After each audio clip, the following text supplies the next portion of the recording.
Dëgjues të nderuar, gjatë elaborimit të afrimit kiametit, treguam ajetet kryesore që na bëjnë të qartë se ajo ndodhi është afër dhe se është një fakt i pamohueshëm, por se njeriu mund të pyes, a ka shenja që e paralajmërojnë atë dhe cilat janë ato? Pejgamberi sallallahu alaihi wasallam na ka bërë me dije shumë shenja që të marrim mësim se po afrohet fundi i botës, që të mos kapemi në neglizhencë dhe huti, por se të jemi të përgatitur për takimin me Zotin. Shenjat e vogla janë paraprise të atyre të mëdhajave, kurse shenjat e vogla kanë filluar të paraqiten që në kohën e pejgamberit sallallahu alaihi wasallam dhe deri sot. Ne përmendëm në javën e kaluar se prej shenjave të vogla të cilat tregojnë afrimin e kiametit dhe që përmendet në Kur'an është çarja e hënës në kohën e pejgamberit sallallahu alaihi wasallam. Prej shenjave të para është dërgimi si pejgamber i Muhamedit sallallahu alaihi wasallam dhe kjo ka ndodhur kur Muhamedi sallallahu alaihi wasallam erdhi shpallja nga ana e Zotit dhe mund lirisht të konsiderojmë se kjo është shenja e parë e kiametit që bën pjesë në kategorinë e shenjave të vogla. Transmeton Sahel ibn Sa'd radiallahu anhu se pejgamberi sallallahu alaihi wasallam ka thënë: "Jam dërguar unë dhe kiameti afër si këto dy gishta, dhe afroi gishtin tregues dhe gishtin e mesëm." Këtë hadith është në Imam Buhariu. Pasi pejgamberi sallallahu alaihi wasallam erdhi dhe kreu misionin e tij me sukses, erdhi edhe koha e ndarjes së tij prej kësaj bote, që nënkupton vdekjen e tij sallallahu alaihi wasallam, e cila po ashtu konsiderohet prej shenjave të kiametit, e kjo ka ndodhur në vitin e 11 të Hijretit. Transmeton Auf bin Malik radiallahu anhu se ka ardhur te pejgamberi sallallahu alaihi wasallam në kohën e luftës së Tebukut, kurse pejgamberi sallallahu alaihi wasallam pushonte në një tent prej lëkure dhe pejgamberi alayhis salam tha: "Do të numëroj 6 gjëra që do të ndodhin para ardhjes së kiametit. Vdekja ime, çlirimi i Kutsit, 2 vdekje që do t'ju marrin ashtu siç i merr kuasi apo murtaja e deleve. Pasuria e madhe, sa që njeriu pasi t'i jepën 100 dinar do të mbetet i paknaqur, pastaj sprova e cila nuk do të kaloj asnjë shtëpi arabe pa hyrë në të, më pas armpushimi ndërmjet jush dhe Beni Esferve apo të krishterëve. Por ata do t'ju tradhtojnë dhe do t'ju vinë me 80 flamuj, në secilin flamur do të ketë 12.000 ushtar." Edhe këtë hadith është në Imam Buhariu. Në këtë hadith, përpos vdekjes së pejgamberit sallallahu alaihi wasallam që ka ndodhur, përmenden edhe 5 shenja tjera. Prej tyre është çlirimi i Kutsit, kryeqytetit të Palestinës. Kjo është e mundur të ketë ndodhur në kohën e halifit Umar ibn al-Khattabit radiallahu anhu, pasi në kohën e shpalljes ky vend ishte i pushtuar nga perandoria romake, por në vitin 637 e rëson u çlirua nga ana e Umar bin Khattabit radiallahu anhu, i cili ndërtoi edhe xhamin e të. Më pas përsëri ajo ra në pushtimin e krishterëve, të cilët përmes luftrave të kryqëzatave e morën kontrollin mbi të. Por në vitin 1187 e rëson e çliroi përsëri Salahuddin Ejubi. Kutsi pas kësaj qëndroi nën udhëheqjen e muslimanëve deri në vitin 1948, kur jehudët sionist erdhën dhe uzurpuan tokën muslimane. Ajo sot e kësaj dite është nën pushtimin e tyre, por do të vi përsëri koha kur muslimanët do ta çlirojnë, saqë edhe drujt dhe gurët do të flasin dhe do të thrasin: "O musliman, pas meje është fshehur një jehud, eja dhe vrite." Transmeton Abu Huraira radiallahu anhu se pejgamberi sallallahu alaihi wasallam ka thënë: "Nuk do të ndodh kiameti derisa muslimanët t'i luftojnë jehudët, saqë muslimanët do t'i vrasin ata, ndërsa jehudët të fshehur pas gurëve dhe drujve, ata gurët dhe drujt do të thonë: O musliman, o rob i Allahut, këtu pas meje është një jehud, eja dhe vrite." Përpos drurit garkat, sepse ai është dru i jehudëve. Këtë hadith është në Imam Buhariu dhe Imam Muslimi. Në hadithin e 6 shenjave u përmend edhe epidemia apo murtaja e 2 vdekjeve që nënkupton vdekjen masive dhe përhapjen e smundjeve që marrin me mira jetë njerëzish. Kjo mund të bëjë me çdo murtaj apo epidemi vdekjeprurse, por mund të jetë edhe epidemia apo murtaja që u përhap në Sham në vitin e 18 Hijri gjatë sundimit të Omerit radiallahu anhu, saqë prej kësaj murtaje vdiqën mbi 25.000 musliman. Në këtë murtaj u infektuan edhe disa sahab, të cilët vdiqën si pasojë e saj. Prej tyre ishte Muadh ibn Jabali radiallahu anhu, Abu Ubaida radiallahu anhu, Fadli, biri Abbasit radiallahu anhu e tjerë. Epidemit edhe më herët, por edhe sot e kësaj dite marrin me mira jetë njerëzish. Si shembull mund të përmendim epideminë e gripit të derrit në vitin 2009, i cili ka vrarë diku 575.000 njerëz. Në vitin 2014, epidemia e ebolës, e cila paraqitet përmes temperaturës së lartë, ka vrarë në Afrikën perëndimore mbi 11.300 njerëz, e raste të tjera. Për shenjave tjera të përmendur në hadith është edhe paraqitja e pasurisë dhe bollokut, saqë njeriu do t'i ofrohen 100 denar të arit, kurse marrësi do të ngel i pakënaqur. Këtu mund të jetë për qëllim edhe humbja e falënderimit dhe njohja e mirësisë së Zotit, saqë edhe sot hasim njerëz të cilit i bën me qindra të mira, por se në fund nuk falënderon për asgjë. Mosmirënjohja është në nivelin më të lartë, por se mund të ketë për qëllim edhe për hapjen e pasurisë, saqë njerëzit nuk do të jenë të nevojshëm për të marrë të holla prej dikujt. Shenja tjetër është fitneja apo sprova e cila nuk do të lënë shtëpipa e përfshirë. Kjo si shenjë e kiametit është paraqitur në të gjithë rruzllën toksor, saqë njeriu është i rrethuar prej tyre.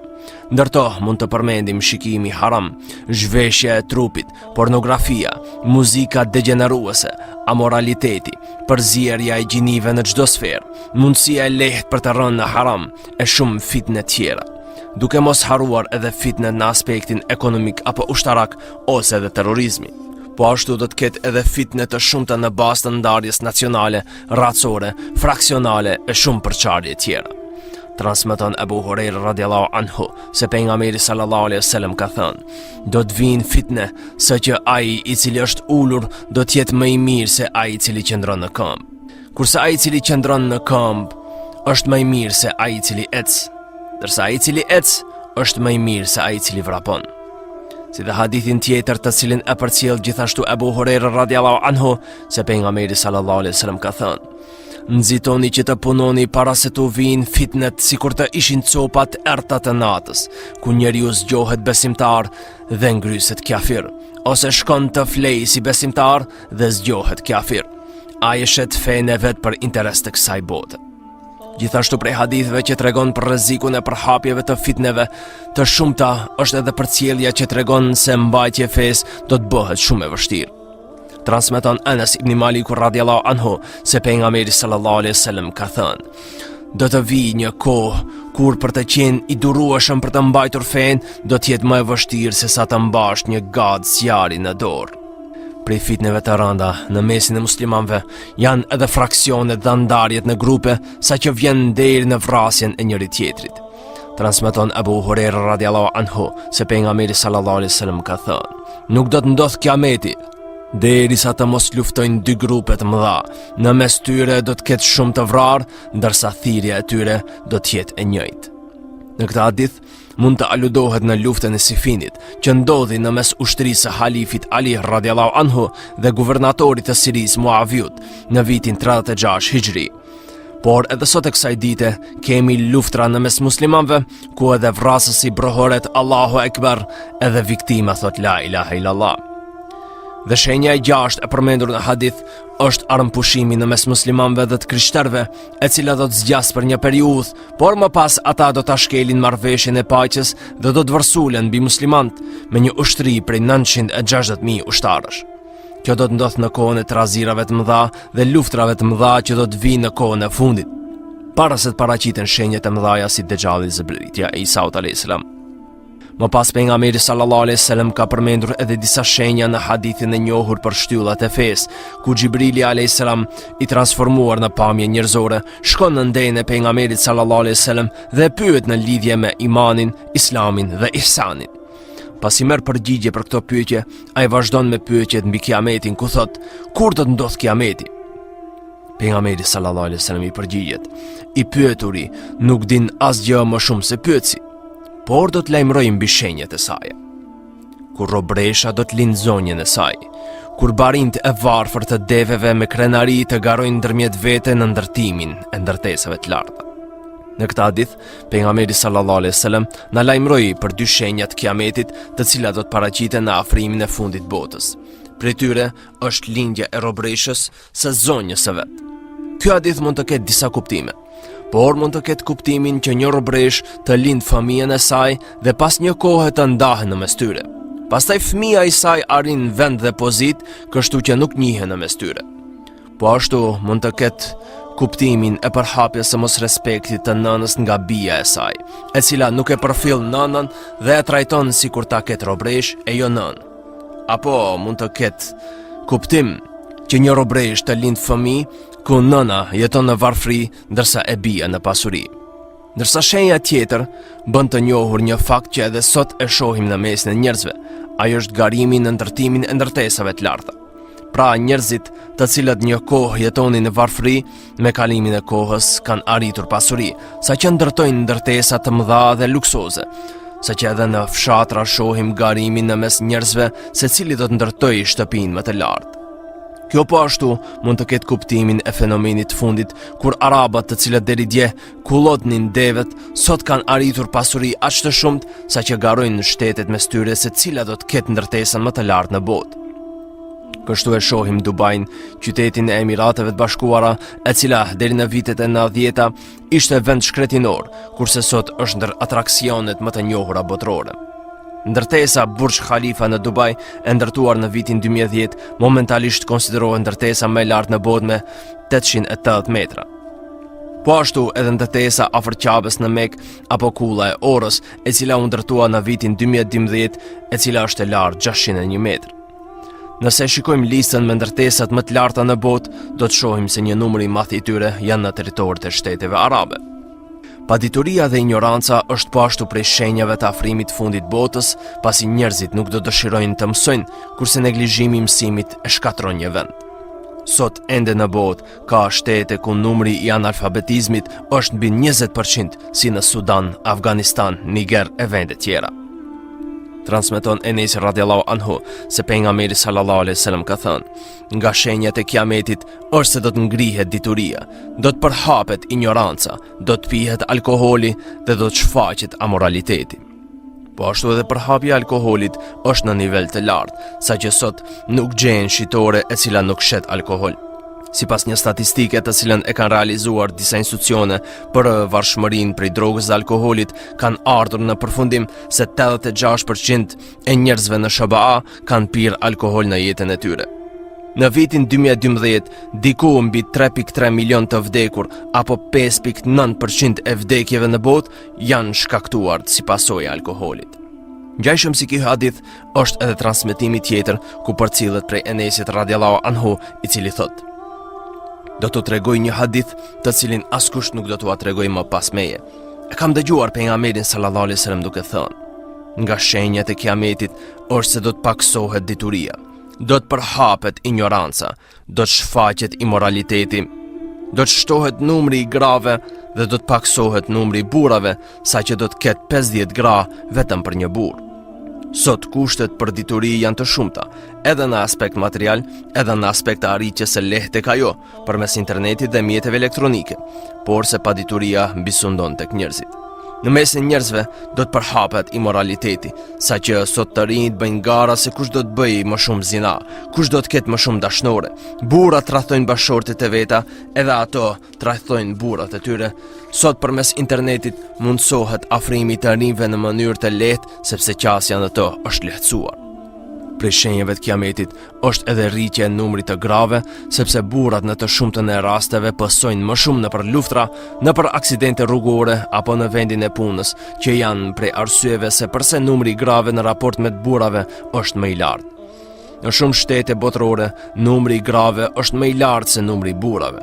Në Amerikën Veriore dhe Jugore, në Rusi, Europë, Afrikën Jugore, dominon numri i grave. Kurse në vendet e shteteve arabe, Afrikën Veriore, Indi, Kinë dhe Indonezi, dominon numri i burrave.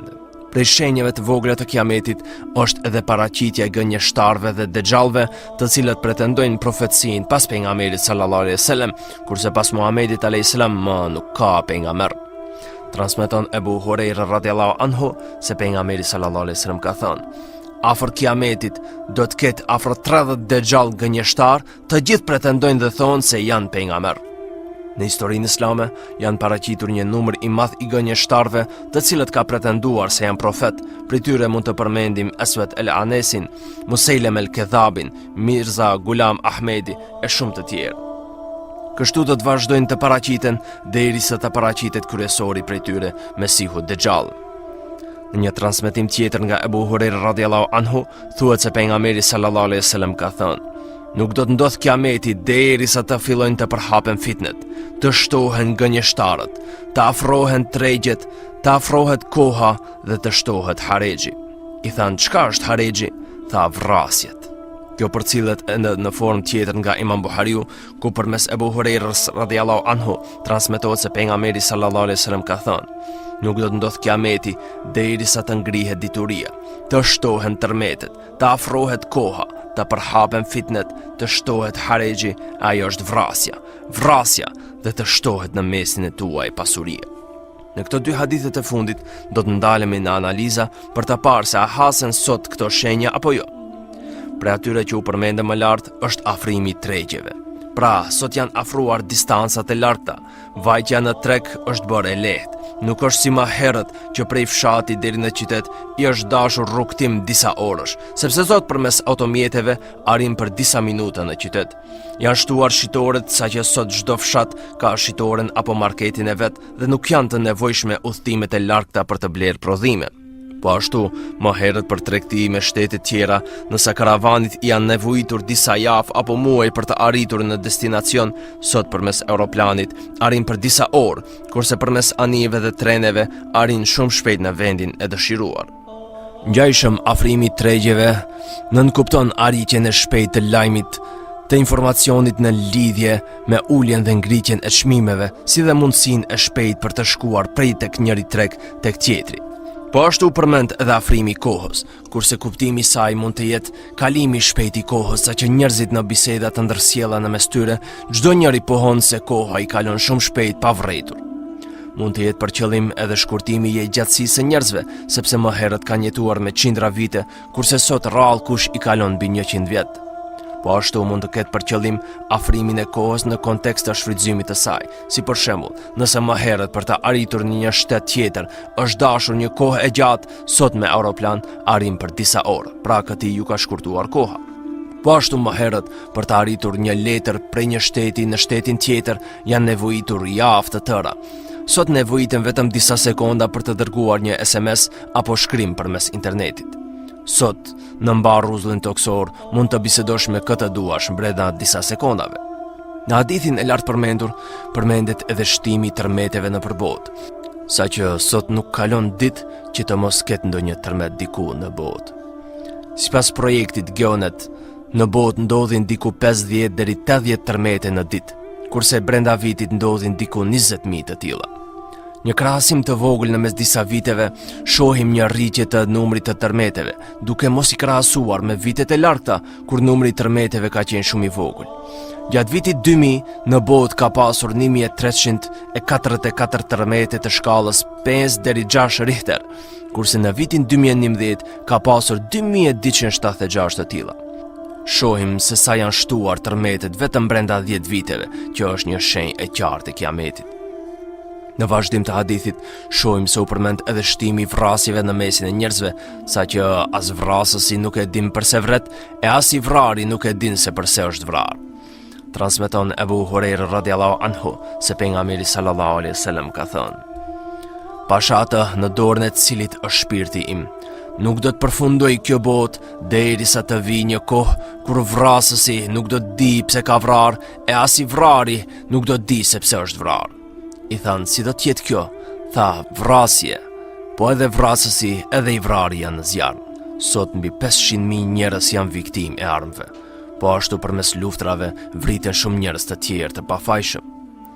Kurse në një hadith nga Theubani radhiyallahu anhu përcillet se disa fise muslimane do të kthehen në adhurimin e idhujve dhe do t'u bashkangjiten idhujtarve. Sot shohim se shumë shtete muslimane janë në aleancë me pabesimtar në dëm të interesave të muslimanëve. Po ashtu në një hadith nga Xhabir bin Samur radhiyallahu anhu përcillet se prej shenjave të kiametit është edhe çlirimi i shtëpisë së bardhë të Kisraut.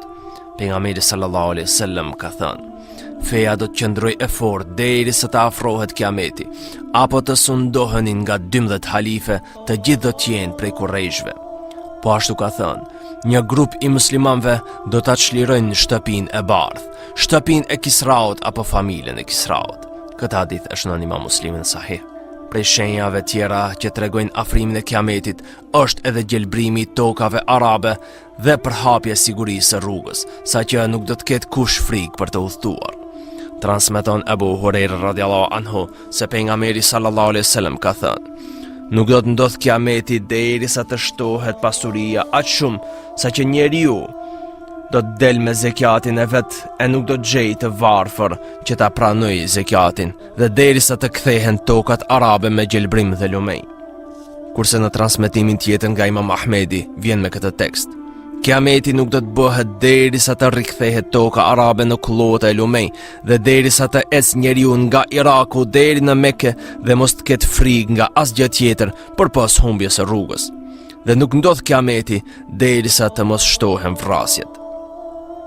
Në vitet e fundit vërrehet një shtim i dukshëm i rrënjes së shiut dhe vërshimeve në botën arabe. Bile vërrehet edhe dukshëm shtimi i rrënjes së borës gjatë dimrit, saqë më 23 qershor në periudhën vere në disa rajone malore të Saudi Arabisë ka rënë borë vitin e kaluar. Si shkak i këtyre ndryshimeve klimatike, vërrehet qartë edhe shtimi i gjelbrimit dhe kullosave që më herët nuk është vërejtur. Po ashtu në hadith përmendet për hapja e sigurisë së rrugës, pasi më herët njerëzit nuk kanë mundur të udhtojnë në përshkretir vet, sepse ka pasur rrezik nga kusarët e rrugës, të cilët kanë plashkitur udhëtarët. Por me kalimin e kohës, me paraqitjen e automjeteve dhe aeroplanëve, sot më nuk rrezikohet askush prej tyre, sepse rrugtimi është bërë i sigurt. Prej shenjave tjera është edhe shtimi i trazirave dhe vështirësive të shumta, saqë njeriu do të dëshirojë vdekjen. Njeriu do të kalojë pranë varrezave dhe do dëshirojë që të ishte në vendin e të vdekurit. Transmeton Abu Huraira radhiyallahu anhu se pejgamberi sallallahu alaihi wasallam ka thënë: nuk do të ndodh kiameti derisa njeriu të kalojë pranë varrit të ndonjë njeriu dhe të thotë: ah, i miri unë, sikur të isha unë në vendin e tij. Nga shenjat e kiametit është edhe shkurtimi i jetës së njerëzve, saqë sot shohim vdekjen e shumë të rinjve pa ndonjë smundje paraprake, kurse më herët kjo nuk ka qenë shumë evidente. Në popujt e pejgamberëve të mëparshëm, jetëgjatësia ka qenë shumë më tepër, saqë pejgamberi Nuh alayhis salam ka qenë te populli i tij për gjatë 950 viteve, po edhe pejgamberët tjerë kanë jetuar me qindra vite, kurse sot rrallë kush i kalon të 70-tat. Transmeton Ubejd bin Abu Ja'd radhiyallahu anhu se pejgamberi sallallahu alaihi wasallam ka thënë: nga shenjat e para të kiametit është se do të shkurtohet jetëgjatësia e njerëzve dhe do të zbukurojnë xhamit, saqë në to do të ndërtojnë altar sikur të krishterët, e kur të ndodh kjo, mbi ta do të bie belaja. Se zbukurimi i xhamive është prej shenjave të kiametit, dëshmohet edhe përmes haditheve tjera, prej tyre hadithi që e transmeton Anas ibn Maliku radhiyallahu anhu se pejgamberi sallallahu alaihi wasallam ka thënë: nuk do të ndodh kiameti derisa nuk fillojnë njerëzit të krenohen me xhamit. Në thelb, xhamit duhet të jenë vende ku adhurohet Allahu dhe ndërtimi i tyre duhet të jetë për të arritur kënaqësinë e Allahut e jo kënaqjen e njerëzve. Xhamia do të jetë e thjeshtë dhe modeste, me kushtet elementare, e jo të ndërtohet për luks, për mahnitje dhe për arhitekturë. Sot me xhamit bëhet gara në mes shteteve, qytete, po edhe fshatra, se kush do të harxojë më shumë para në to dhe kush do ta bëjë xhamin më të bukur. Për një xhami sot harxohen ndoshta edhe qindra mijëra euro, bile ka edhe xhami që kushtojnë me miliona euro, kurse prej neve nuk kërkohet ai harxhim. Ndërsa kur shohish xhamit mbrenda, janë të zbrazura dhe askush nuk falet në to, saqë gjenë ndoshta vetëm disa pleq me imamin, apo edhe xhami luksoze ku imami është i vetmi person në të. Po ashtu zbukurimi i tepërt e humb koncentrimin e falësit, që ndoshta e ngatron edhe namazin duke shikuar zbukurimet e xhamisë. Këtu duhet luajtur rol edhe dietarët dhe hoxhallarët, që t'i këshillojnë iniciatorët e ndërtimit të xhamisë që të mos shpenzohet tepër për zbukurimet e xhamisë, por se të plotësohen nevojat elementare për realizimin e adhurimeve në to. Sot gjen xhami që objekti i saj kushton 1 milion euro, ndërsa në të nuk gjen mektep të rregulluar ku do të mësojnë fëmijët. Nuk gjen asnjë kënd të librit ku do të radhiten libra dhe Kur'anat. Nuk kanë të rregulluar rrogën e imamit dhe hatibit, e shumë probleme tjera, por sa as pak nuk ngurojnë të japin për zbukurime dhe harxhime të panevojshme. Këto janë disa shenja të kiametit të cilat i përmendëm me argumente, por se jam vetëm një pjesë e qindra shenjave të cilat i ka paralajmëruar pejgamberi sallallahu alaihi wasallam, dëgjues të nderuar. Në ligjëratën e kaluar trajtuam një pjesë të haditheve të pejgamberit sallallahu alaihi wasallam, në të cilat na bën me dije disa shenja të vogla të kiametit, prezenca e të cilave vërrehet edhe në kohën e sotit. Kurse në vazhdim do të përmendim edhe disa hadithe tjera për të arritur sadopak të kompletojmë këtë temë të cilën jemi duke trajtuar. Për shenjave të vogla të kiametit është edhe paraqitja e një zjarri në tokat e Hijazit në afërsi të Medinës. Transmeton Abu Huraira radiallahu anhu se pejgamberi sallallahu alaihi wasallam ka thënë: nuk do të ndodh kiameti derisa të dalë një zjarr prej tokës së Hijazit, i cili do t'i shndrit qafat e deveve në Busra. Disa historian kanë pohuar se kjo shenjë ka ndodhur në vitin 654 Hijri në Hijaz, ka qëndruar diku 3 muaj saqë gratë e Medinës tirnin me dritën e tij. Nga shenjat e kiametit është edhe humbja e besës dhe emanetit. Nuk gjen më njeri të cilit mund t'i besohet dhe të mbështetesh në të. Do të humb emaneti dhe nuk i besohet më kujt në tregti, sepse mashtrimi do të jetë në nivel të lartë. Këtë gjendje e përshkruan sahabiu Hudhaifa bin Yamani radiallahu anhu, i cili thot: i dërguari Allahut sallallahu alaihi wasallam na tregoi 2 rrëfime. Njërin prej të cilëve e kam parë të ndodh, kurse tash pres të ndodh tjetri. Ai na tha se emaneti në fillim ka qenë i futur në thellësitë e zemrave të burrave, pastaj e mësuan atë nga Kur'ani, e më pas nga suneti pejgamberit sallallahu alaihi wasallam. Ai na foli gjithashtu edhe për humbjen e emanetit, duke na thënë: njeriu do të shkojë të flejë dhe do t'i hiqet emaneti nga zemra, duke i mbetur vetëm gjurmët e tij si gjurmët e zjarit. Pastaj do të flejë përsëri, e do t'i hiqet nga zemra edhe ajo gjurmë e tij, duke i mbetur vetëm një shenjë si ajo që lë fluska e ngritur mbi lëkur kur në këmbë bie një gat zjarri. Në të vërtetë brenda saj nuk ka asgjë. Kështu do të vijë një ditë kur njerëzit do të bëjnë tregti me njëri tjetrin, por vështirë se do të gjesh ndonjë të besuar mes tyre. Pastaj do të thuhet se në filan fisi është një njeri i besueshëm, njeri që të shmohet për zgjuarsinë e tij, për sjellje të mira dhe për besim, por ai nuk ka në zemër iman asa kokra e elbit. Hudhaifa radiallahu anhu thot: unë mbrita tashmë kohën kur nuk shqetësohesha se me cilin bëj tregti e marrëveshje, pasi po t'ishte musliman, feja e tij do ta pengonte të mashtroj. E nëse do të ishte krishter, sundimtari do ta pengonte të mashtroj, ndërsa sot nuk mund të bëj tregti e marrëdhënie përveç se me filanin dhe filanin. Shkaku i humbjes së emanetit është prishja e të fshehtave në mesin e njerëzve.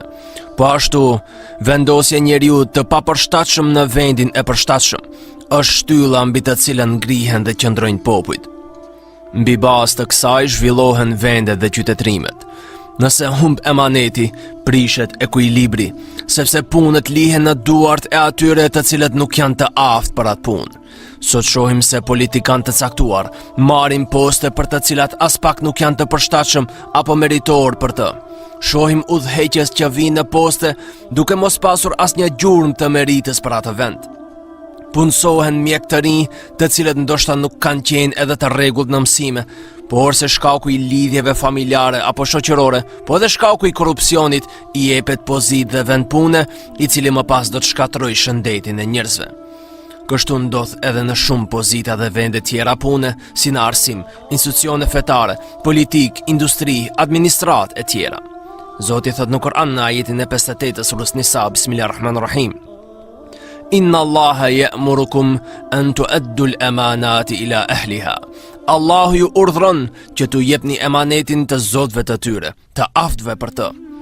Kurse pejgamberi sallallahu alaihi wasallam na bëri me dije se dhënia e pozitës atij që nuk është i aftë për të është shenjë e kiametit. Transmeton Abu Huraira radiallahu anhu se gjersa pejgamberi sallallahu alaihi wasallam në një rast ishte duke folur para njerëzve, erdhi një fshatar dhe e pyeti: kur do të ndodh kiameti? Pejgamberi sallallahu alaihi wasallam vazhdoi të flasë pa u përgjigjur. Disa njerëz thanë se pejgamberi sallallahu alaihi wasallam e dëgjoi pyetjen, por nuk i pëlqeu pyetja, kurse disa thanë se nuk e dëgjoi fare. Pasi e mbaroi ligjëratën, pejgamberi sallallahu alaihi wasallam pyeti: "Ku është ai që më duket se pyeti për kiametin?" Beduini tha: "Ja ku jam, o i dërguari i Allahut." Pejgamberi sallallahu alaihi wasallam tha: "Kur të humb emaneti, prite kiametin." Beduini tha: "Si do të zhduket?" Pejgamberi alayhis salam tha: "Kur ti besohet detyra atij që nuk është i aftë për të dhe kompetent, prite kiametin." Prej shenjave të fundit botës është depërtimi i dashurisë ndaj kësaj bote dhe luksi i tepërt, saqë njerëzit do të jepen pas zbukurimit të shtëpive, duke i pajisur me zbukurime të ndryshme.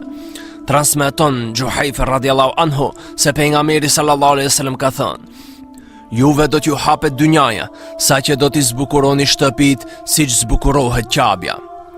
Than: "A do t'jemi në fe në atë kohë?" Pejgamberi alayhis salam tha: "Po, ju do t'jeni në fen tuaj në atë kohë." Sot jetojmë në kohën e luksit, kur çdo kush i cili ndërton shtëpi dëshiron të ketë pajisjet më të shtrenjta dhe më luksoze. Shtëpit kushtojnë me qindra mijëra euro apo dollar, shtëpit mbulohen me perde të shtrenjta dhe luksoze, kurse qëllimi me të është mendjemadhësia. Njerëzit jetojnë jashtë vendit dhe në shtete të huaja, punojnë punë të rënda dhe nga 2 ndrime, vetëm e vetëm që të arrijë të blejë gjëra luksoze dhe të bëjë shtëpi të madhe, që ndoshta më pas shumica e dhomave që gjenden në të nuk do të përdoren. Prej shenjave të kiametit është edhe vrasja udhëhecëve dhe prijesve, kurse më pas udhëheqjen në atij vendi e marrin me të këqind. Transmeton Hudhaifa bin Yamani radiallahu anhu se pejgamberi sallallahu alaihi wasallam ka thënë: "Kiameti nuk do të ndodhë gjersa ju nuk filloni t'i vritni udhëhecësit tuaj, të luftoni njëri tjetrin me shpata dhe të trashëgojnë botën tuaj njerëzit më të këqij." Në këtë hadith shohim se do të bëhet fenomen vrasje e prijesve, që ka filluar që në kohën e sahabëve, kur u vra kryetari i muslimanëve Umar ibn al-Khattabi radiallahu anhu në vitin 644. Më pas u vra edhe halifi tjetër, Uthman bin Affan radiallahu anhu, i cili u ekzekutua nga rebelët më 25 maj të vitit 656. Këtë fat e pati edhe Ali ibn Abu Talib radiallahu anhu, i cili u vra nga Khavariji Abdurrahman ibn Meljem në vitin 40 Hijri gjatë muajit Ramazan. Atentate të ngjashme kanë patur edhe shumë udhëheqës të tjerë gjatë periudhës së historisë islame, si pasojë e cilave edhe kanë humbur jetën. Edhe në këtë kohë shohim se si njerëz prej muslimanëve ekzekutojnë kryetarët e tyre musliman, ndërsa më pas vijnë shtetet perëndimore dhe marrin pushtetin nën kontroll.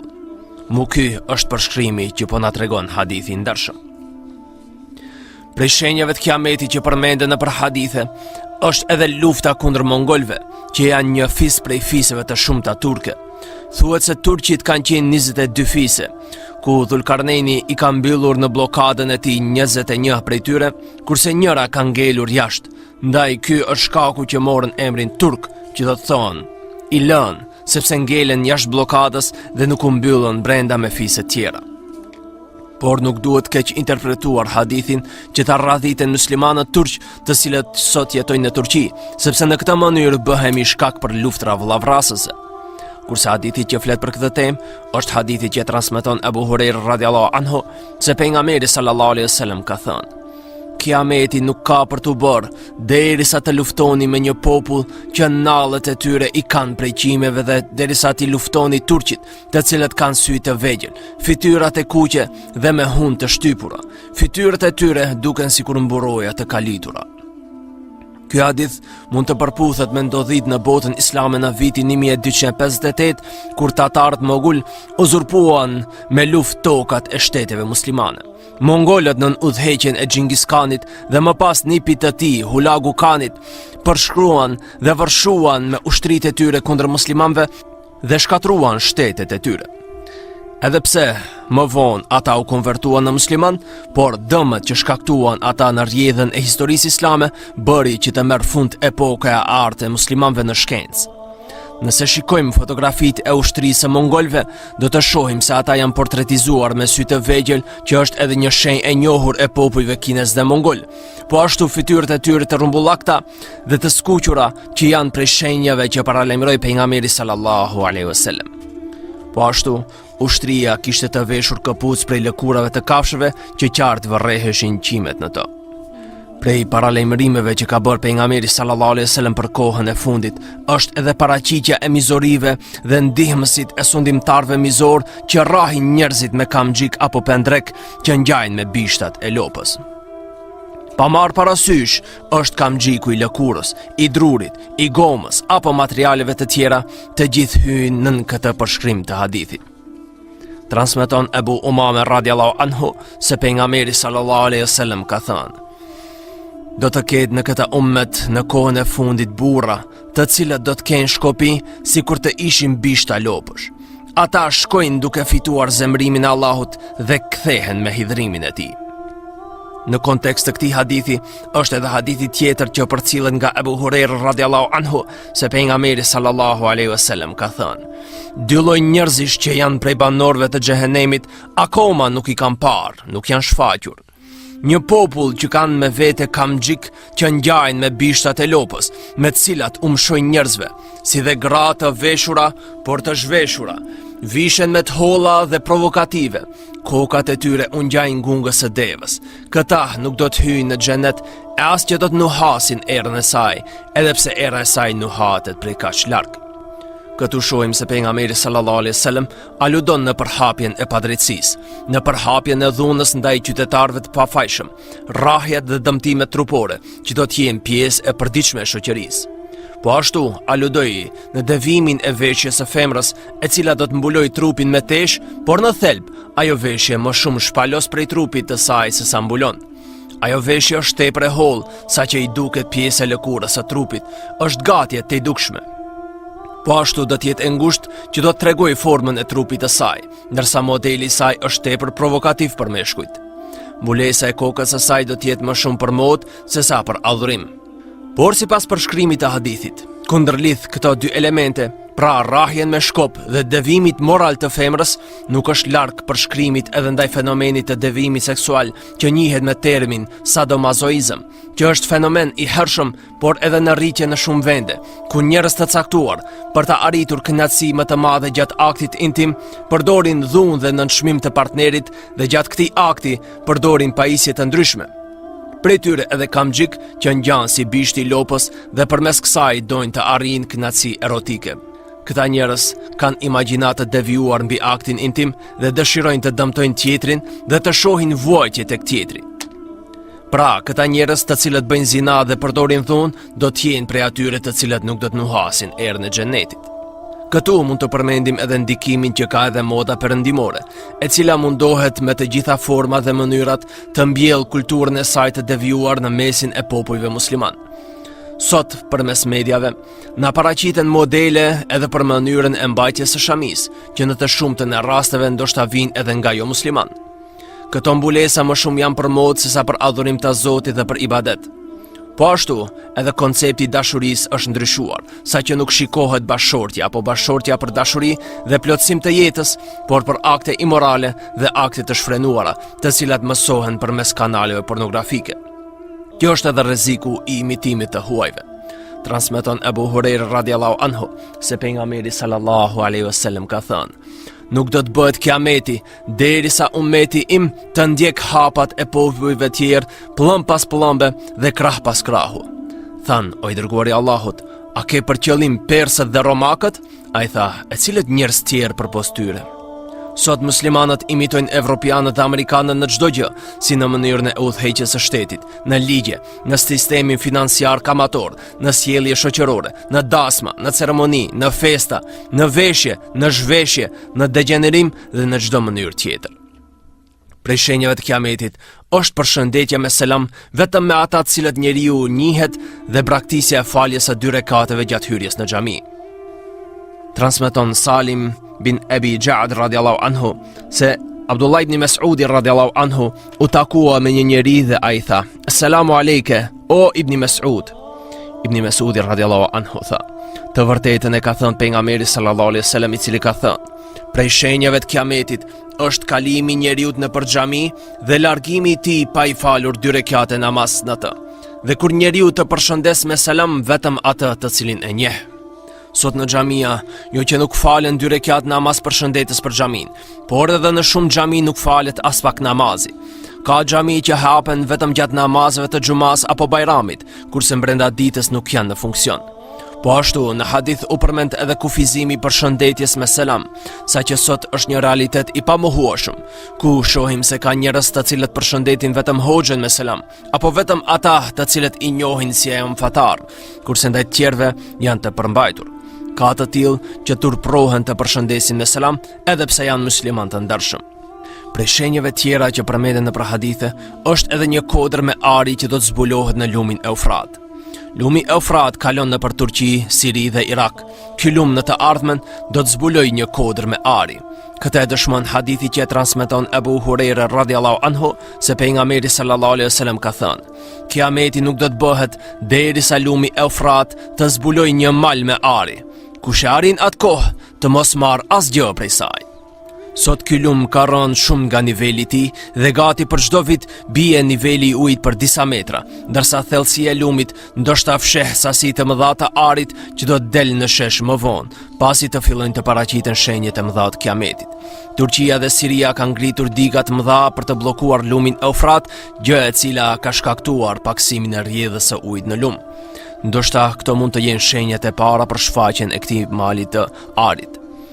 Shterja dhe tharja e ujit të Eufratit përmendet edhe në Bibël si shenjë e ardhjes dhe afrimit të luftës së Armagedonit. Aty flitet në fillim se si Zoti u thot 7 engjujve që ta zbresin 7 gota të zemrimit të Zotit mbi tokë.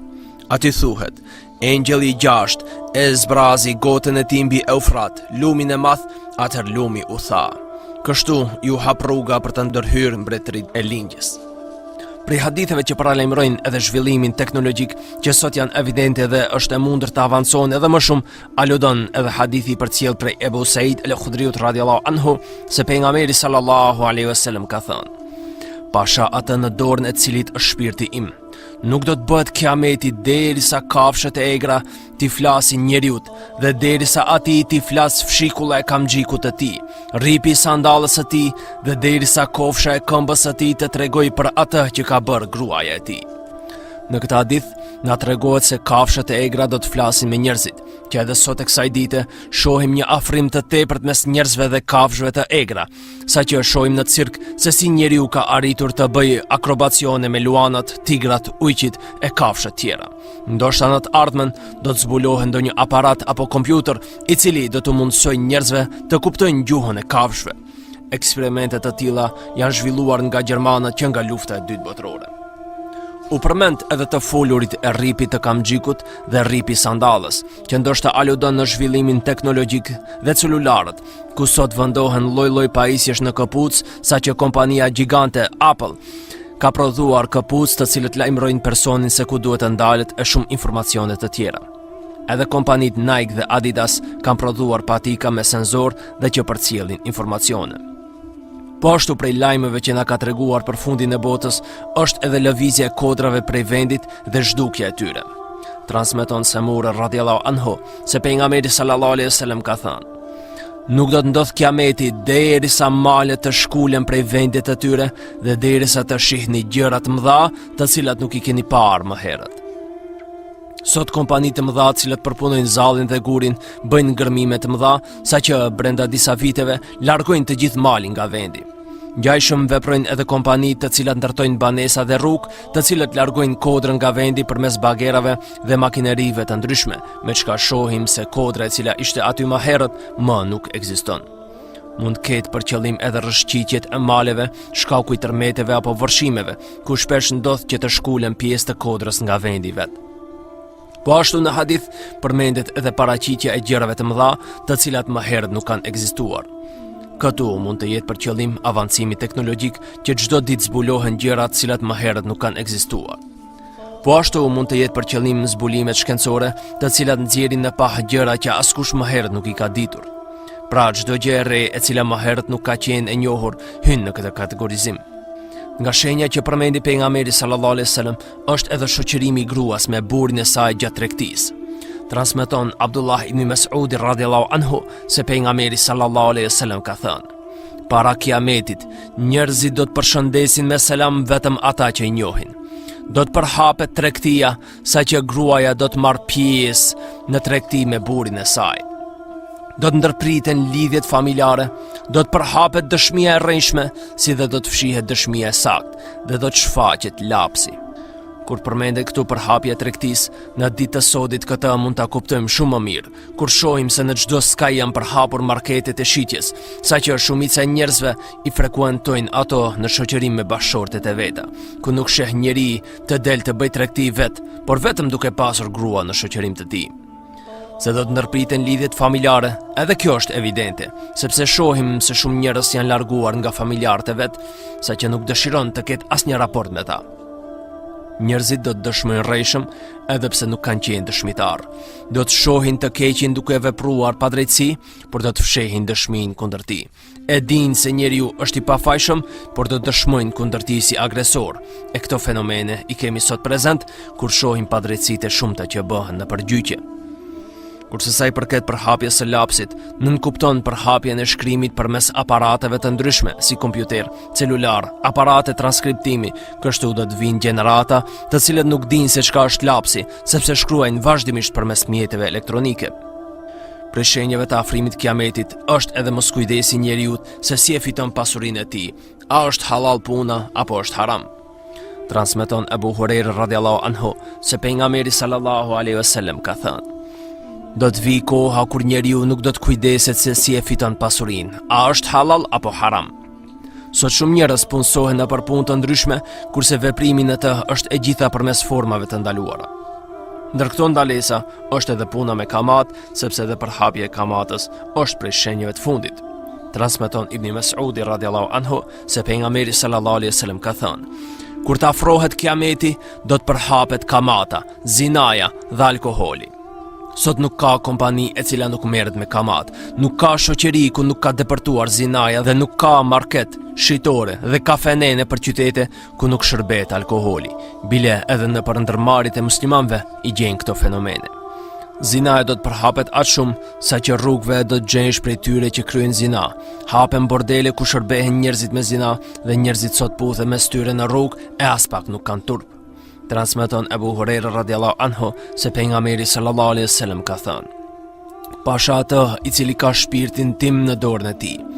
Do të vi koha kur burri do t'i afrohet gruas në rrugë për të bërë zina, kurse më i miri në atë kohë do të jetë ai i cili do t'u thotë, sikur të kishi shkuar në ndonjë skaj të rrugës. Po ashtu në kohën e fundit do të shtohet shiu, por se nuk do të mbijë asgjë prej saj dhe bereqeti do të paksohet.